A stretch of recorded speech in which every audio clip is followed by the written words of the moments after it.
Ibunda Verrell Bramasta, Vena Melinda kini tengah diisukan berbadan dua. Diketahui, Ferry Irawan dan Vena Melinda telah resmi menikah pada hari Senin, tanggal 7 Maret tahun 2022. Baru-baru ini, kabar Vena Melinda hamil anak Ferry Irawan di usianya yang sudah kepala 5 sampai ke telinga anak pertamanya, Verrell Bramasta, bahkan tayangan di vlog terbarunya. Nampak saudara-saudara Verrell mengucapkan selamat lantaran sang aktor akan memiliki adik lagi. Selain dari saudara Verrell, awak media pun dibuat penasaran dengan isu tersebut. Mendengar kabar sang ibu yang sedang hamil lagi, Verrell langsung menanyakannya perihal tersebut ke Vena Melinda.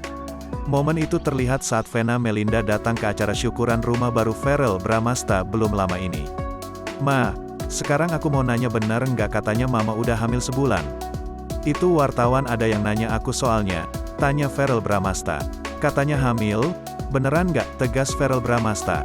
Vena yang sedang minum langsung menunjukkan respons terkejut dan menanyakan ke sang suami, Ferry Irawan. "Hubi aku hamil apa nggak?" teriak Vena.